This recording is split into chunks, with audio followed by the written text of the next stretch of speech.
அனைவருக்குமே வணக்கம்.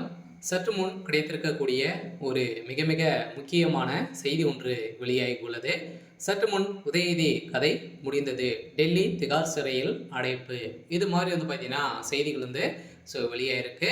இப்போ பார்த்தீங்கன்னா அனைவருக்குமே தெரியும். இப்போ சட்டமன்ற தேர்தல் வரப்போகுது. கிட்டத்தட்ட இன்னும் 6 மாத காலங்கள் இருக்கு இல்லையா? இந்த 6 மாத காலத்துக்குள்ளே பார்த்தீங்கன்னா திமுகவுடைய அரசு எக்கச்சக்கமான பணங்களை பார்த்தீங்கன்னா பதுக்கியிருக்காங்க அப்படின்ற மாரி பார்த்தீங்கன்னா, ஊழல் புகார் மீது திமுகவுடைய அரசு மீது எழுந்திருக்கு. எங்க பார்த்தாலும் மக்களுக்கும் எதிராக தான் பார்த்தீங்கன்னா, திமுகவுடைய அரசு செயல்பட்டு வருது. இருந்தாலுமே இந்த 4 1/2 வருடங்கள் முடியப் போகுது. இப்போ தான் திமுகவுடைய அரசு எக்கச்சக்கமான திட்டங்களை பார்த்தீங்கன்னா, உங்களுடைய ஸ்டாலின் இது மாரிலாம் நெறைய விதமான திட்டங்கள் எல்லாம் பார்த்தீங்கன்னா, திமுகவுடைய அரசு நிறைவேற்றியது தொடங்கிட்டு வருது.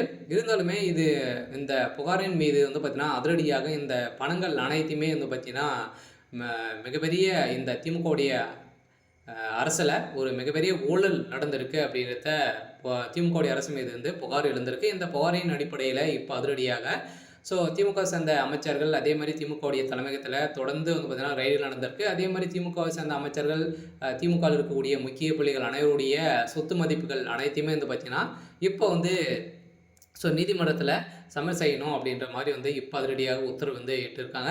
இதன் அடிப்படையில் தான் இப்ப அதிரடியாக பார்த்தீங்கன்னா, துணை முதல்வர் உதயநிதி ஸ்டாலினுடைய வீட்ல அதிரடியாக இன்று காலை ரெய்டுகள் நடந்திருக்கு. இந்த ரெய்டின் அடிப்படையில அதிரடியாக பார்த்தீங்கன்னா, உதயநிதி ஸ்டாலின் அவர்கள் கைது செய்யப்பட்டிருக்காரு. ஏற்கனவே உதயநிதி ஸ்டாலினை பொறுத்தளவுக்கு அவருடைய வாய் கொழுப்பாலே பார்த்தீங்கன்னா, திமுகவுடைய தலைமையகத்துக்கும் சரி, மக்களுக்கும் இடையே பார்த்தீங்கன்னா, அவருடைய கனெக்ஷனே இல்லாம அவர் ஒரு பாதையில சென்றுட்டு இருக்காரு. இவருக்கு எந்த ஒரு அரசியல் அதிகாரமும் அனுபவமுமே கிடையாது. இருந்தாலுமே துணை முதல்வர் பதவி குடுத்தது ஒரு மிகப்பெரிய தவறு அப்படின்றத திமுகவுடைய அ உட்கட்சிக்குள்ளே ஒரு சில சலசலப்புகளும் ஏற்பட்டு வந்திருந்தாலுமே, இப்ப அதிரடியாக உதயநிதி ஸ்டாலின் அவர்கள் எதனால கைது செய்யப்பட்டிருக்காரு அப்படின்னு பார்த்தீங்கன்னா, அவருடைய வீட்ல ரெய்டு நடந்திருக்கு அமலாக்கத்துறை. எக்கச்சக்கமான பணங்கள் பார்த்தீங்கன்னா, அவருடைய கொச்சியில இருக்கக்கூடிய பண்ணை வீட்ல அதிரடியாக பணங்கள் சிக்கியிருக்கு அப்படின்ற மாரி ஒரு தகவல் வெளியா இருக்கு.